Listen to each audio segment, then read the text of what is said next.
Hey, g'day, and welcome back to lunchtime with People, Purpose, Place. After our usual technical foo-bars and getting set up, we're here all singing, all dancing. Welcome, Darren. Welcome, Christine. How you doing? Great, thank you.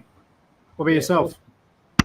yeah. In these uncertain times, I'm about as happy as I can be. Cool. In fact, our topic for today is touching on uncertainty. It seems that the media and all the world around us has a lot of change happening, or our systems that we've relied on don't seem to be working. So that's actually what we're talking to today. And perhaps some of that was informed by conversations over the last month in particular. Some organisations that do great social housing projects in particular. The Nightingale Group comes to mind, or even the magazine, the Sanctuary magazine. And these organisations have fantastic social need, but they are finding that they're not actually able to progress to get deliverables, which is really what we're looking for. So perhaps we start with our checking question. And today, what do we need to be? I've got the checking question of the media headlines can be a bit distracting. Christine, what's something that's you need to set aside for today in line with the media headlines being a bit distracting? That's in the media headlines? Yeah. I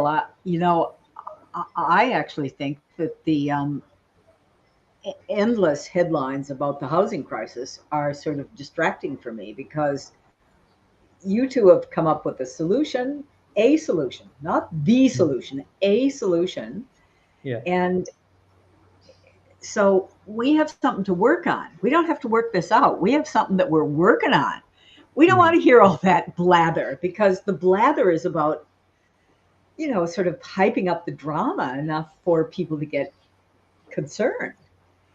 And the people who already are in strife know they're in the shit, So Yeah.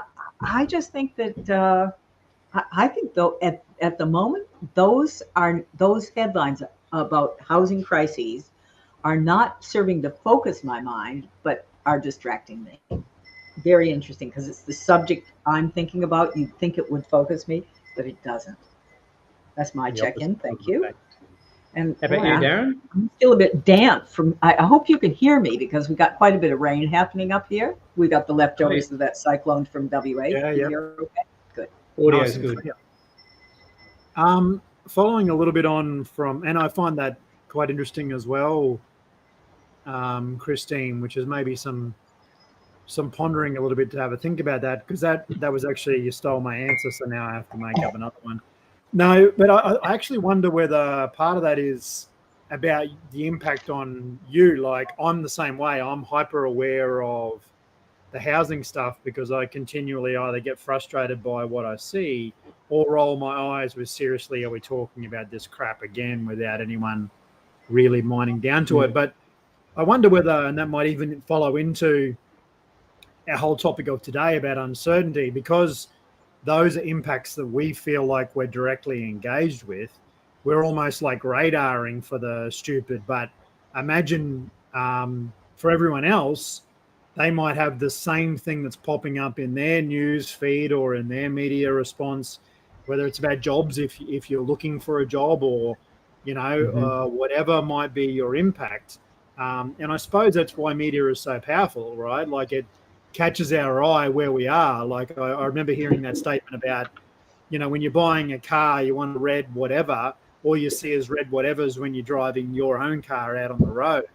And I think a little bit, maybe our personal attachment to the housing crisis just makes us more hyper aware of the fact they're feeding the media, which we're picking up. And I think for a lot of people, they would have their own triggers which would be affecting them, So, and I think I take from the conversation you had this morning, it's a long check-in and I'll stop quickly, but that idea of stopping and being present enough to notice those things as they pass, I think what you said to me this morning, Christine, is resonated. So hopefully I can hold on to that for as long as I can, even if you only have brief windows of presentness. Yourself, Mr. Blizzard? Can I? Yeah. Can I just jump in before I'll just carry on with one small thought before you check in, Rowan? It seems to me that that's what we're trying to do, is structure each meeting, each podcast, each time we interact in such a way that we become more self-aware, we become more able to work with each other, more insightful, more empathetic. And I think that was a perfect example of how I would not myself have even thought that thought. Oh, well, it's not actually focusing my mind, all this headline about housing crisis, it's distracting me. Yeah. I never would have had that thought had the question not been asked. What do you need to set aside in order to be present today? Yeah. So I think that what we're doing is demonstrating that sometimes it seems tiresome. Why are we checking in again? But something comes up, something emerges, and something becomes more real every time we do this. So I just wanted to put an exclamation point around that. Thank you.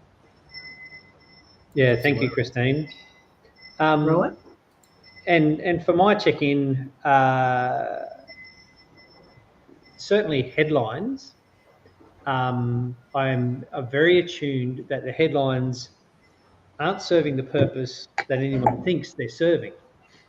They're only there to sell media. And so if we're attached to headlines about housing per se, and my partner, who's an incredibly intelligent person and is aware of some of the work that I do, tells me about, Channel 9 are doing a thing about tiny houses to solve the housing crisis. And I'm like, I'm trying not to roll my eyes because that's not their response for her trying to share, right? And saying this is relevant to you. But in actual fact, my response is to roll my eyes and say, are we going back around this stupidity again? Because nobody's actually going to do any of the necessary work to see if tiny houses are part of the solution. They're just going to pose a bunch of questions to sell a bunch of media and move on tomorrow to the next topic, which will be interest rates or, a stabbing in Ipswich or whatever. So there's no holding the thought for long enough so that we can progress it to any stage at all. It is just, the candy for the brain, the immediate headline for, oh, look, a squirrel. And then we move on. Yeah, absolutely. Even though we don't have squirrels in Australia, so there can't be a squirrel there to distract us. Yeah. Wombat. It's almost like setting a trap for our brains, isn't it? It Totally. is. Totally. Setting a trap for our brains. Thinking about uncertain times, I guess we had a few talking points because perhaps this helps to engage with the people, purpose, place thinking. That let's not just focus on housing and the structures. There are some glaring examples where systems are quite uncertain. And maybe if we start with just the last federal election, we gave up on the two-party system. And we had all these independents now, maybe they were Teal and maybe they're an alliance or got some other agenda and blah, blah, blah, all these whatever. But largely, as a community, we said, enough of this party A or party B option. Let's go with something else. Do you think that's helping us to have more certainty? Or is that a continued demonstration of our erosion of trust and faith in that system?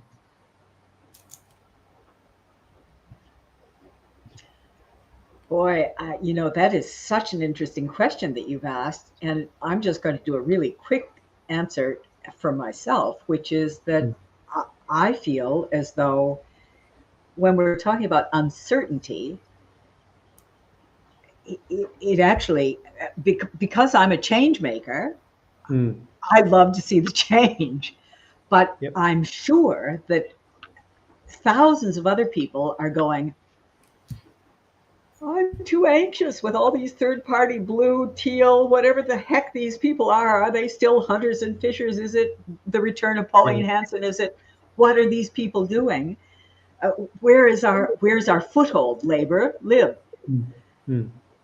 I don't feel that way at all, but I can well imagine that a lot of people have a feeling of uncertainty, and that the government feels a little more uncertain because of this. But for me, because I love to see change and I think this is a positive thing, but that's my direction, is change. Yeah. It's not everybody's direction. I think that would be true for all of us, a high tolerance to change and anticipation of new horizons. All three of us. Correct. All three of yeah, us. Yeah. But So that is not necessarily, and you know perfectly well that the three of us are committed to change. But how difficult has it been for you, Rowan, or for you, Darren, to personally change one thing about your diet, about your lifestyle, about your thought process, about your emotions? How difficult has it been? And then you've got 25 million Australians and the rest of the world. I think it's also the simmering undercurrent. Like, I think because we become disconnected from our political process, and I see at the moment everyone's starting this conversation about the voice, which we probably want to stay away from that because we're already get ourselves in enough trouble without diving into that. But my only point with that was like, it wouldn't have mattered to me what discussion was happening around in Australia to do with any change in our political system, which allows for another level of people to consult with. To me, is a bad decision. It doesn't matter. It's not any person. There'd be no single thing that I would say we should add another layer of people to talk to before we make a decision in government. It just seems to me to be another recipe. So I think, and I have to really work to get engaged in that issue, because I actually think that issue is something we should be discussing, right? But we aren't, because we're all so disconnected from the whole conversation around politics. And even if we go, well, we're engaged in it because we like the idea of robust change, I think for myself and even for everyone, but it's just this underlying sense that something's not right with our political system, which I think even if you're a change person, I know myself, like, even if we're proactive for change, there's still some things that make you feel uncomfortable, like, and you sometimes can't always put your finger on it. Can't say, last time I voted this way and now I'm voting that way. Now I'm confused as all get out. But it's just an underlying sense of something's just not right. And I think there's no doubt our politics is part of that method. So Christine commented that, and much the same as yourself, Darren, that we're quite agreeable and comfortable with the change, but surely there will be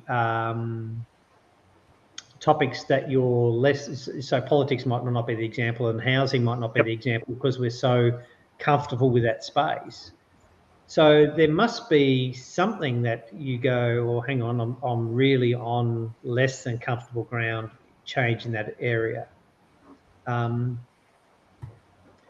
The one, and I've written down a bunch of examples, but I think if we look at some of the things that we can no longer believe, we used to say that if I can see it with my eyes, I can believe it. Yeah. And then we had this digital explosion, and we have this complete parallel universe where we have all this content thrown at us. And now we can actually see Barack Obama singing Merry Christmas in German with a deep fake video that looks like it's real. So I see it with my eyes, but I know that I can no longer believe it.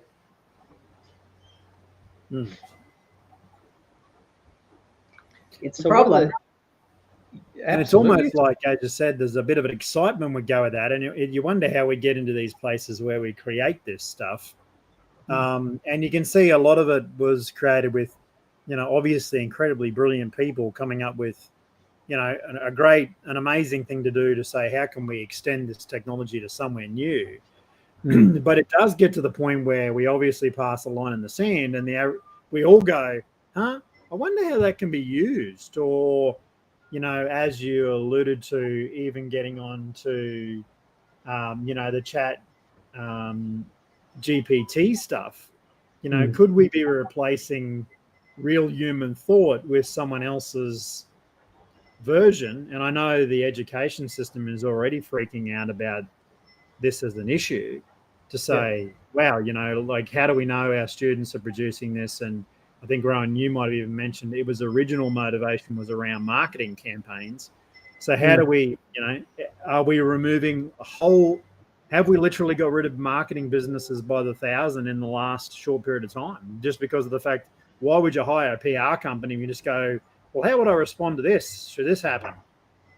There's all of these flow-on effects, which I think all of us just go, huh? Like, where does this end up? I wonder whether they thought the same thing.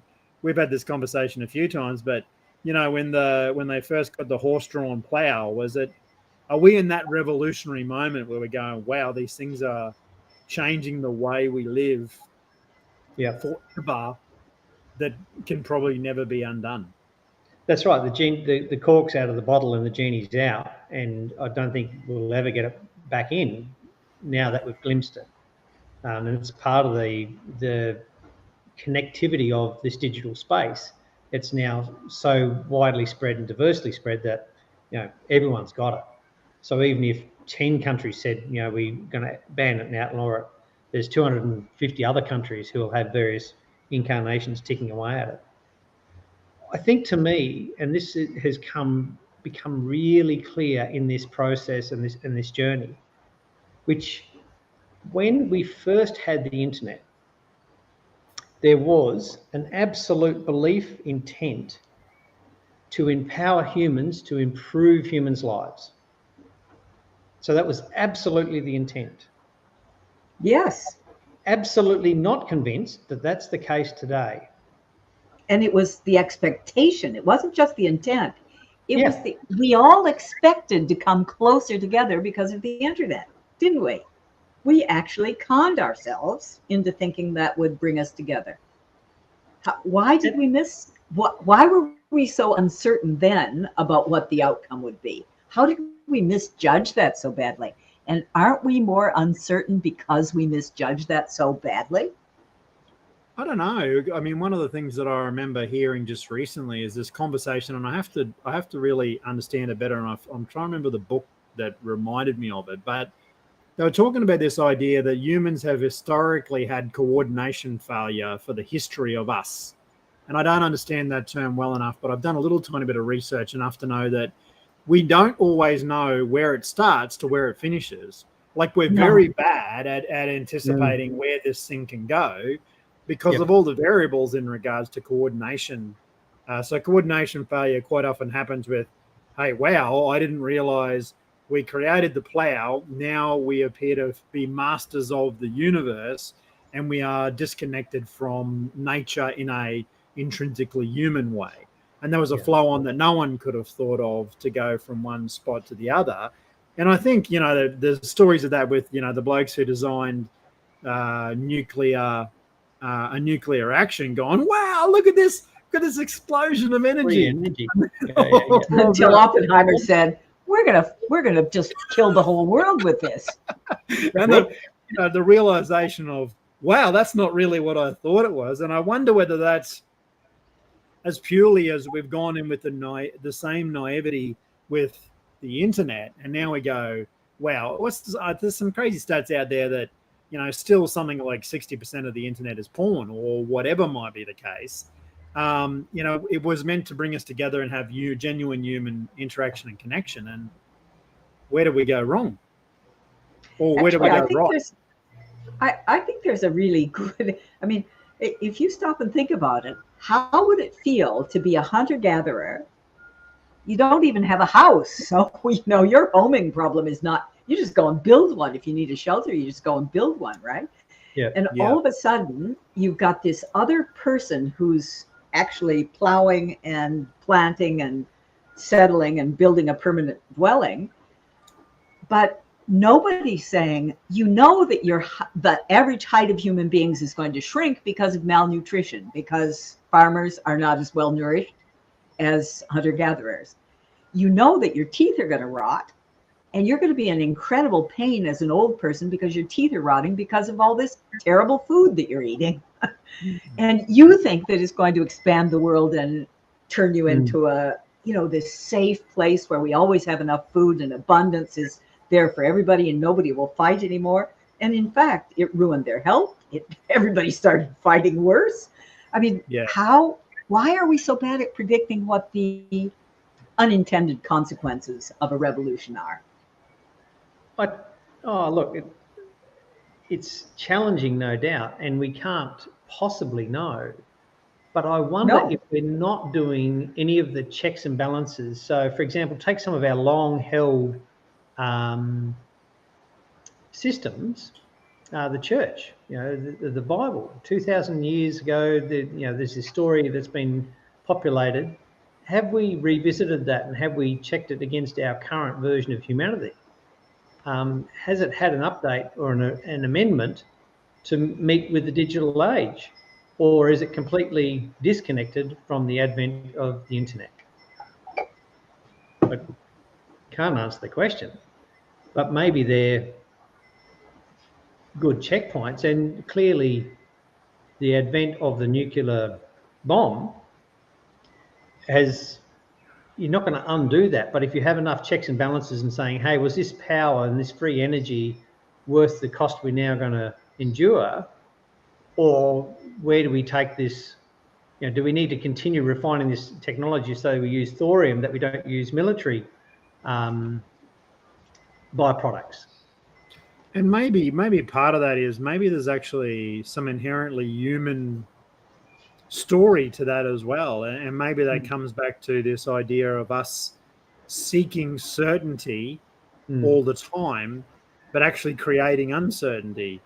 This life is a cycle, and sometimes we can't join together the dots with, hey, this was created now. Well, I didn't expect that to happen. Might be a little bit inherently human. And maybe the fact that we've tried to, at the moment, we have all these, we're trying to create more and more comfort all the time. We're trying to create comfort, not realizing, as you just said, Christine, that with that comfort comes excess food, which turns out that's not how we're built as humans. Then we have all these diseases. And it was only the fact that I went on a health kick of recent that I was only just one of those moments where I was pausing inside a shopping center and went, wow, a lot of us are overweight now, aren't we? Like, it's not a judgment. I'm not judging anyone else because I've been there, right? Like I've been 135 kilos. It's really easy because there's lots of ways to do that. But I was conscious of the fact that when I looked around, I went, wow, a lot of us are that way. We've got so comfortable with consuming that amount of food that we just do it all the time. And that's supposed to be a better place for us to be at. So we're not thinking about our food system and having a conversation about how does food enable us as a human. It's purely a financial thing. So if you get marketed cheesels and you buy cheesels and you sit on the couch and eat cheesels, that's compliant with the system. That's what the system currently is designed to do. So I'm just a good consumer sitting here smashing through a packet of cheesels because the TV told me so, or the internet told me so, or it's got addictive properties because of its high fat and high sugar and high salt content that I have these cravings that crash, cyclically crash, that I have to keep topping up. So, that someone gets in that condition is a deliberate outcome of the system of our food system. That might even be, or that they've got whatever. That might even be a really good segue into one of the other notes there that I see you've got as a question about an area of uncertainty is literally, do we feel as confident in even our working system? So is capitalism, big business, our sense of where we work, is that adding to people's level of uncertainty in the world? Do you think this idea that, businesses are becoming mega corporations, is that adding to people's sense of uncertainty? I certainly want to put my word in about that one. It seems to me that, I've got 3/4 of a century behind me. Immediately after the Second World War, Mm-hmm. the small town in America where I was born seemed to Yep. be quite a cohesive place. Mhm. It seemed to really fit together. Now, where did most people work? Well, in that particular instance, most of them worked at the factory that was the biggest employer of the town. But in most of America, and even in a little funny place like Midland, Michigan, many people were employed by small businesses. They knew the family, they knew their boss, Yeah. they knew their coworkers, they went to parties with them, they went drinking with them, they went to church with them, they did everything with each other. Who knows who their boss is these days? If you're No, working for a mega corporation, all you know is that the CEO makes 40 million a year and you only make 40,000 a year. That's all you know. I mean, that's a full sort of almost a volcano of uncertainty, just that aspect. And if you extend that into the housing problematic, Yeah. we don't know where our houses come from. We don't know how to get one that would be different. We don't know how to even think about one that isn't a 3 or 4 bedroom, 2-bath, suburban, drive up, push your button, go into your garage. We don't even know how to imagine that anymore. We're so uncertain about ourselves that we're clinging on to a form of housing or a form of capitalism that in fact has become no longer fit for purpose, whether it ever was. Yeah, the fit for purpose is the part. Yeah. Yeah, and fit for purpose for a bigger purpose, not just my purpose, but that it helps all of society. I think there's also that, I agree with you 100%. I think there's also that uncertainty with once upon a time, we felt like capitalism afforded us the ability to, if we worked hard, we got in a job, then we could make enough money, and then we could get the rest of the perks that come with capitalism, which is you can buy a house and you can get your own, certainty. Yes. One of the main perks was certainty. Yeah. Sorry, I just couldn't help interrupting. No. And one of the main perks of capitalism has been certainty. However, we've overshot certainty, haven't we? Yeah, that's a very good point. Yeah, and that's absolutely. Seeing it fail all around us, I saw an interesting stat in the last week that we've talked about the number of homes in Australia being about 10 million. Yeah. Any guesses whether there's more permanent jobs in Australia than 10 million or less permanent jobs in Australia than 10 million? Permanent full-time jobs. Permanent full-time jobs. I'd be guessing it'd be great to understand. So there's 9.5 million full-time jobs in Australia. No. Well, so less. Are there or aren't there? Less full-time jobs than there are houses. Now, one is not directly connected to the other. But I think at some level you would say... That's interesting. Yeah. We've got 25 million people. So a lot less than half are in full-time jobs. And in actual fact, less people than we've got houses have full-time jobs. And we know the other part is we know... What's your conclusion that you draw from that about uncertainty?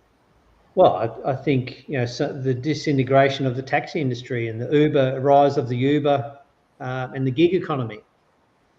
We've all gone to this. And we see this endemically in the construction space, where people speak to being, I'm a self-employed contractor, which often means you're a slave labour carpenter who's not covering holidays, sick, insurance, any of the things that overtime just don't know, because they're acting as their own accountant at night. That's right. They're organizing their work for tomorrow when they could be with their family, aren't they? Yeah. And I think the other part that I was going to pull from that as well is I think you'd made an approximate statement about maybe 50% of the population is under some level of duress in regards to affording their housing, like we're talking about a week by week affordability. And that stat probably feeds into that, right? So if way less than half of the population has constant full-time employment, then we know that one person can't pay for a house or pay for rent even, which might be No. higher than the repayment or whatever the number is. Either way, you're paying for an expense where you need two people now to cover the cost of. And if only one of you has constant, long-term, certain affordability, then ultimately you're going to be, struggling to deal with that, So Yeah.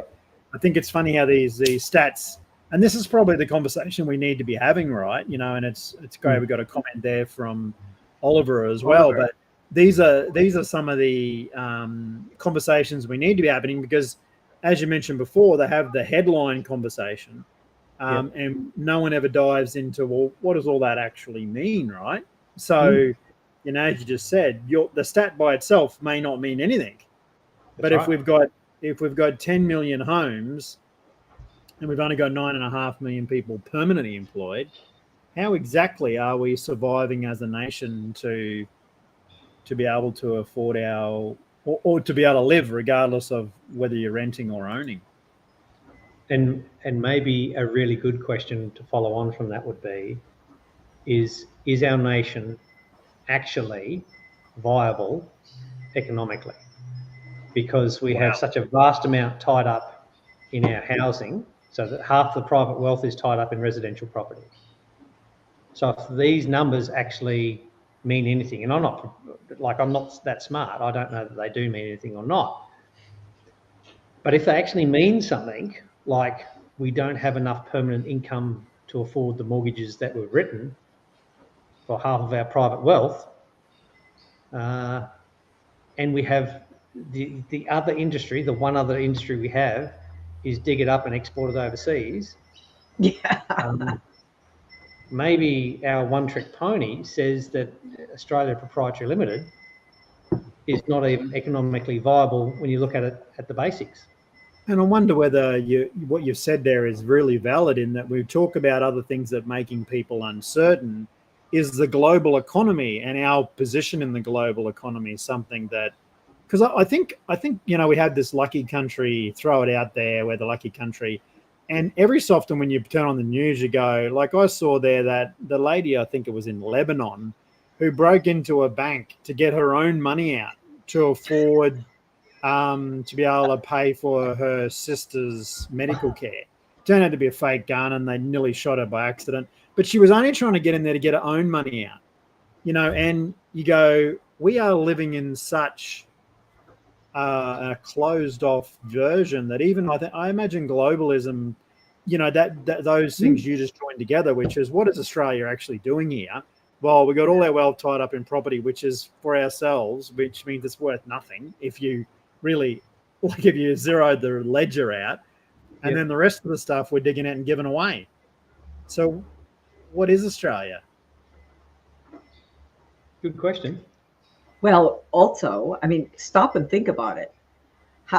I've lived in America, but I've lived most of my life in Australia. I'm very, very aware of how secure Americans feel in their position. They've got a neighbor who's like us, only frozen solid, and another neighbor who they think they're having a terrible time with their neighbor. Those Mexicans, cartels, and they're creeping across the border. Nothing compared to the Chinese as a feeling of threat and uncertainty. Yeah. Good point. And isn't it interesting that we live feeling very vulnerable? A few people on this giant continent and no way of defending ourselves. It's sort of like, you build a house in the suburb and you can't put a fence up. Yeah, I had a mate who had his father was high in intelligence in the Defence Force, and he'd said that Australia's defence capabilities, if we'd fully mobilised in Australia, had the ability to secure our borders for 5 minutes and 28 seconds. I wonder if it's that long. That was 10 years ago, so maybe we get about 4 minutes 50. But the question is, do we actually have a sense of existential dread? None. Well, do we? Yeah. Yeah, that really isn't very recognized, because Yeah, yeah. if you live in Europe, you sort of feel like you've got a whole lot of Yeah, people around you who are going to help you. Mhm. And if you live in America, you got an ocean on both sides. You got a friendly frozen neighbor up there. Well, not a little bit of a problematic neighbor down here, but we can work with it. It's a completely different situation. Now, Yeah, yeah. how much is that affecting us? And can I just go on and say what my own personal experience was about this week? I actually did a meditation on what would it feel like to be homeless. And I Wow. was stunned at Mm. how deep the fear was once I felt into it, because I've Wow. never been homeless. I have my own place. I could afford it. Here I am. I'm secure. I'm certain. What would it really feel like to be to be as vulnerable as an individual as Australia is, and even more vulnerable than Australia is as a country or a continent? Uh, that's it. Try it. It was an Yeah, interesting that's meditation. absolutely. And how long did you do that for? Like, how long did the meditation last? It wasn't long, Yep. 10 minutes maybe, Wow. because I actually found it terribly challenging. It took a while to sort of develop the feeling. Yep. Yeah. Wow.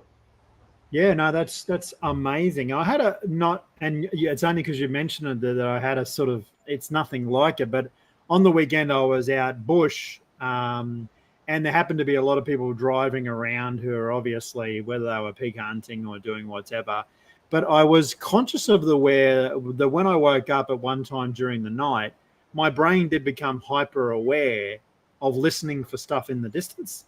Um, and it was only the next morning I thought, well, there's a classic example of the old polyvagal coming alive in the middle of the night and making me become like a little bit, into survival mode. Defensive. Going, Yeah. well, what would I do next if I had to do something, and all of those sorts of things.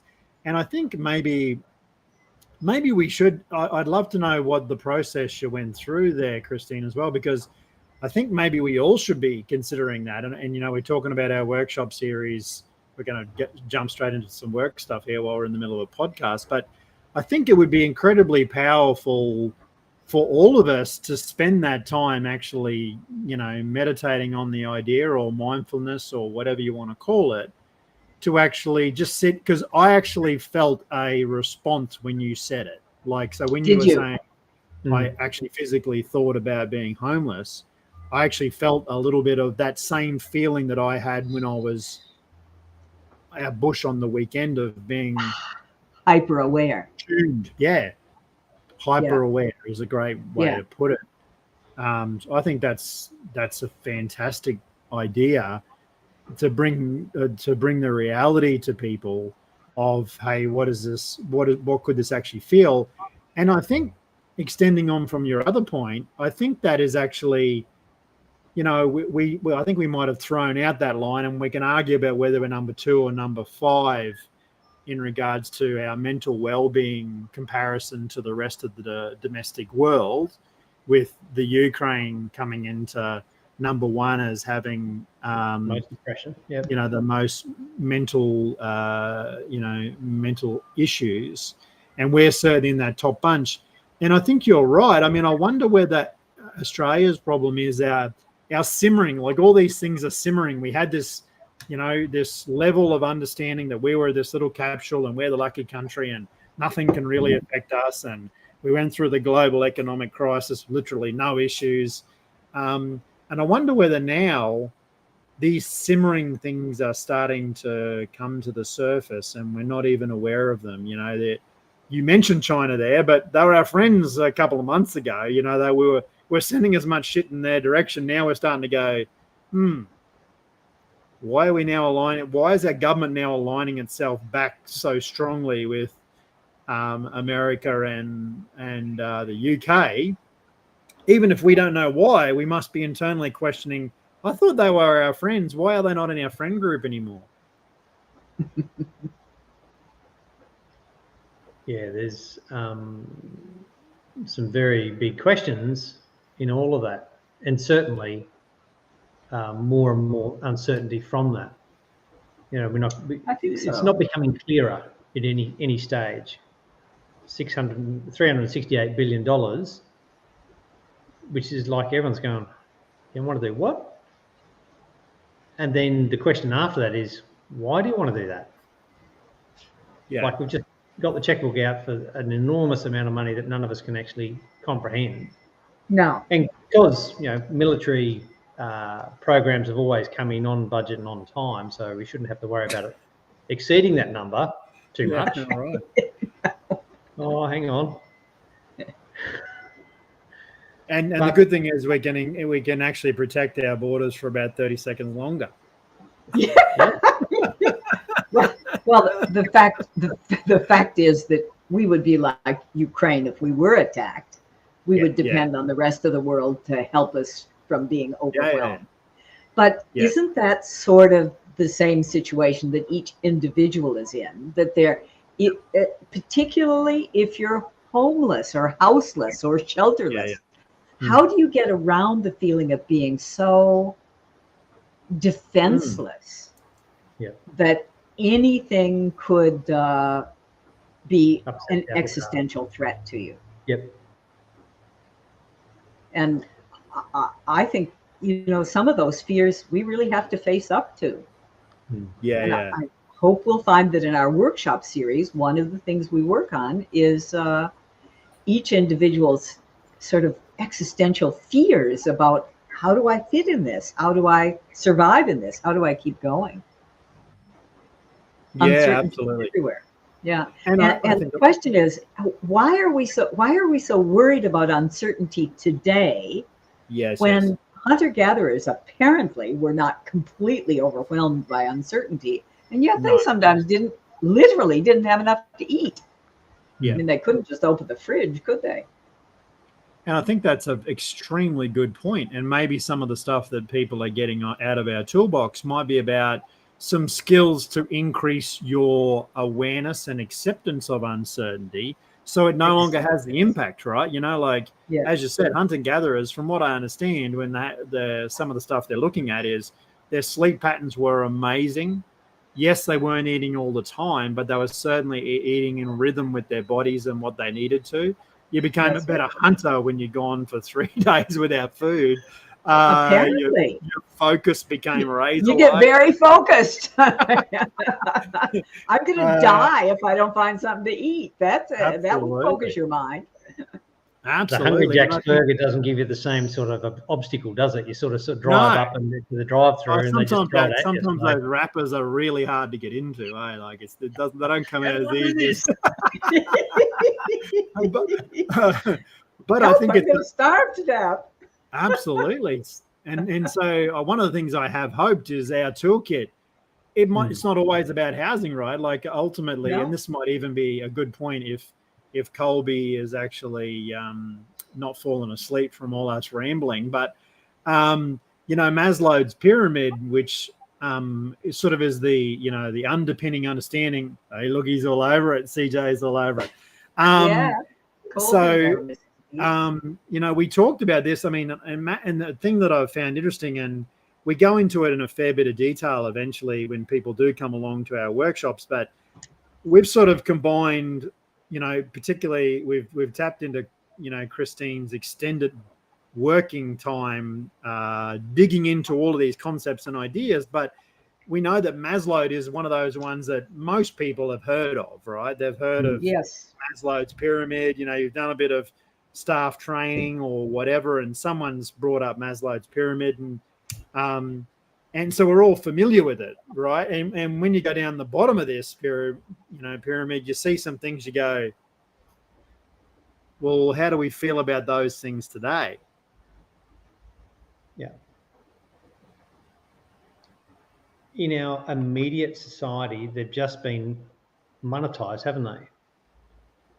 We haven't worked out how to monetize water yet. So we haven't monetized water, but air, we can still get that freely. But water, food, sleep, clothing, reproduction. There's an app for all of that. Yeah, it's a good Got a point. I'd mobile never phone. thought about that, Rowan. That's a very, very good point. They all have been monetized. You now have to pay for all of that. Exactly. Absolutely. And it's through the gateway of an internet connection. Now, Yeah. and some of it, like the advent of the Tinder app and those sort of things for reproduction and sex, is completely devalued the relationship part of it. So it's actually Absolutely. just about the function. Yeah. And clothing is much the same, because it's, you know, these things are all bought and sold from multinational companies. You know, some of these companies, I understand Walmart is about the 6th largest CO2 emission if it were a country. Something like that. Yeah, So wow. it is an enormous entity. So we're buying our clothing from these multinational conglomerates, you know, via the internet connection. And the thing The that's one- also interesting from that chart is it's not until you get to, you know, level number 3 where they're talking about friendship, intimacy, family, and sense of connection. You Yep. can't get to those levels if these bottom layers are eroded. Now, I have noticed that also one of the things in this bottom row, which I've pondered about, is, as you said, air. You know, the quality of it might be good, bad, or indifferent, but we have that. Same with water. I mean, you can drink it out of the tap if you want it. It is being monetized, but it's certainly achievable for most people, right? So you can get it. Food's the same way. In actual fact, if you want to eat more crap food, you just go cheaper, right? Like you just go to fast food. And to some extent, reproduction in its purest form has never been as cheap as it is now. Like, you don't have to date anyone. You can just put it into the app and see who might be a good swipe right or swipe left. Exactly. And the same with clothing. You know, it's got cheaper and cheaper and cheaper to the point where, you know, you can go and get a pair of shorts for a couple of dollars. But those two sitting in the middle there, being shelter and sleep, are the ones that I think are hardest for us currently to achieve. Yep. And I think this is an interesting thing about Maslow's hierarchy. Those weren't a problem when Maslow was writing. He was 50s, 60s, 70s, and he was, I'm not sure when he died, but in fact, it was at the beginning of my life that Maslow's ideas began to form. And yes, one of the few things where I've seen Maslow upgraded was by Peter Bureau in Brisbane, who's a brilliant man. And he pointed out that if a human being doesn't have any sense of connection, that actually has to be, and I understand that, you know, love and fulfillment needs and connection is a higher level thing. But if a human being doesn't have any sense of connection, that is to say, if you were brought up in a family with a lot of what they call adverse childhood effects, if you haven't learned how to be connected to anybody at all, not your mother, not anybody, that is more important. That sits below shelter. It sits below food and clothing and all those things, because what we see is that even housed people in Australia often don't have a feeling. They're lonely, don't have a feeling of connection. And Maslow actually lived in a society where most people felt a bit connected. There was more religion, communities were smaller. There were not these great big mega corporations. Corporate greed was not excessive the way it is today. Politics was not as inflamed. The press was very standardized. We all heard the same news. How easy was it for him to think that being part of the community was less important, and that shelter really was just part of the original needs, because pretty much everybody was sheltered, but already what was seeping into society, certainly in America, and even in Australia, was that cut offness, that loneliness, that deep inner loneliness. And that's where we all have to start, is repairing the deep inner disconnect. That's amazing observations, and I hadn't put context of time over the top of it, and that makes so much sense because, as you said, the concept of what historical period he was in. Yeah. Yeah. And I think when I did some reading on it, it was like 1946 that he originally developed the concept.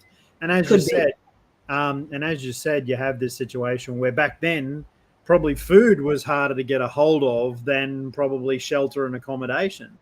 Something like that. So you probably have that situation where over time, as those things get missing, and as you said, they didn't need to form a sense of community because everyone was already in community. Already had that. They hadn't separated out. It was a given, it didn't even need to be. And I have heard those, and they're disturbing when you hear them about some of the tests done on infants.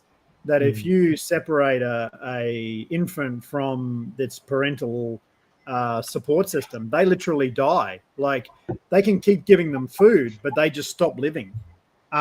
So if we're that powerfully connected to other people, and in the modern world we're most powerfully disconnected from those actively people, disconnected, and even our housing is actively disconnecting us. It's separating us from everyone else. Isolate. And then applying pressure of, even if you wanted to have shelter, you can't afford it. It's a cocktail of issues which has turned into a Molotov cocktail for society. And isn't that why we're looking at what's the social element of housing that has been destroyed? What has suburbia wrought that we could perhaps rectify, that we could take a step, I don't like to say backwards, but let's say a step forwards into a more sociable, socially connected world where, in fact, that underlying layer of Maslow's hierarchy of needs at some moment is met. That, somehow I reach out and say, Rowan, I can connect with you. Darren, I can connect with you. And we can connect with each other such that we feel like we've got each other's backs. And how are we going to put that back into society? We're not going to do it with individual houses in the suburbs. We're not going to do it that with fences make good neighbors. It's the perfect proverb. Good fences make good neighbors. Well, do they? No. Yeah. Does separation make a better neighborhood? I don't know about that. No. Look, yeah, absolutely. That's really, really well put. And that whole I think and therefore I am, we're now understanding, well, what happened to the feeling bit? Just because you can think, it doesn't mean jack shit. If you're hiding all the other bits underneath and you're not connected to that, and that even feeds into this idea of uncertainty. We're thinking so much that there's not a lot of people are actually trying to dig underneath that and find that conscious awareness of, well, why am I feeling a bit out of sorts because of all of these things? Why and what could be a way that I could cope with it? And I agree with you. This idea of shared sense of something is part of that recipe, and that's where our toolkit, going through the workshop, considering collaborative households as a way of doing things, hopefully is part of a solution. It's not, as you said, it's not the answer, but if it's part of a solution, it's certainly worth investigating. So, you've probably summed it up nicely there, Darren, and turned us around into the big loop to close out. People, purpose, place, lunchtime conversation. Let me just make one more historical observation. Please do. How did a philosopher in the 17th century come up with "Je pense donc je suis"? I think, therefore I am. Mm. because rational thinking had just leapt to the fore. They were stretching out of the irrationality of religion. They were stretching out of the irrationality of, the uncertainty of irrationality. They loved rationality, those Enlightenment thinkers. But did they over exaggerate it? Of course, because they were falling in love with being rational. And we don't know how to fall in love with being irrational enough to love each other. Wow. Yep. Awesome. But it's a big challenge for us, just like being rational was a big challenge for them. So they had to make these definitive statements about it. Je pense, donc je suis. I think, therefore I am. Such an inadequate phrase. Yes. But we're working on our next version, 400 years later version of an inadequate phrase. How do we make it more adequate? That's awesome. That is spectacular. Sorry, No. I do love those historical. Yep, go on. And you've been able to bring that right to today. So I think that's a perfect spot to end, because I agree, we're asking just for us to be conscious enough to revise where we are and come up with our own version or a more adequate version. And we just proved by our conversation today that everything will be a moment in time, right? Maslow was probably spot on at his moment. They were probably expressing the movement away from irrationalism back to rationalism. And now we need a sense of, a movement back towards some level of irrationalness, some level of reconnection with our humanity, because that might be part of the cure for society. And housing's a part of that ability to reconnect with our humanness. Certainly, successful great homes can enable our humanity to flourish. And that would be not a bad outcome at all. And that would be a fabulous outcome. If our humanity could flourish because of our physical safety and shelter. Yeah, just make the conditions that we can thrive as a human. That would be a good starting point. Beautiful. Awesome. Well, we got a lot of work to do, boys. We have. Indeed. That's some inspiration there as well, I think, as well. That conversation has been quite inspiring for me, and I've got a lot out of it. So I appreciate that. Yeah. Thank you very much, Darren and Christine. People, Purpose, Place. Stay tuned for next week. Same bat time, same bat channel. We've got a couple of guests in the pipeline. Isn't next week Labor Day? Oh, yes. Next week will actually be a public holiday, so it'll be Monday. Let's skip next week. Yep. Yes. Monday following. So 2 weeks time. Good catch, Christine. For the first time ever. Not at all. I can think about the 17th century, but I can't think about which week we're in. These uncertain times. These uncertain times. Beautiful. Well, with a lack of certainty, I will then say goodbye. I can certainly say I'll say goodbye as well. Namaste. Thanks, both of See you you. in a fortnight's time. Thank you. See you later.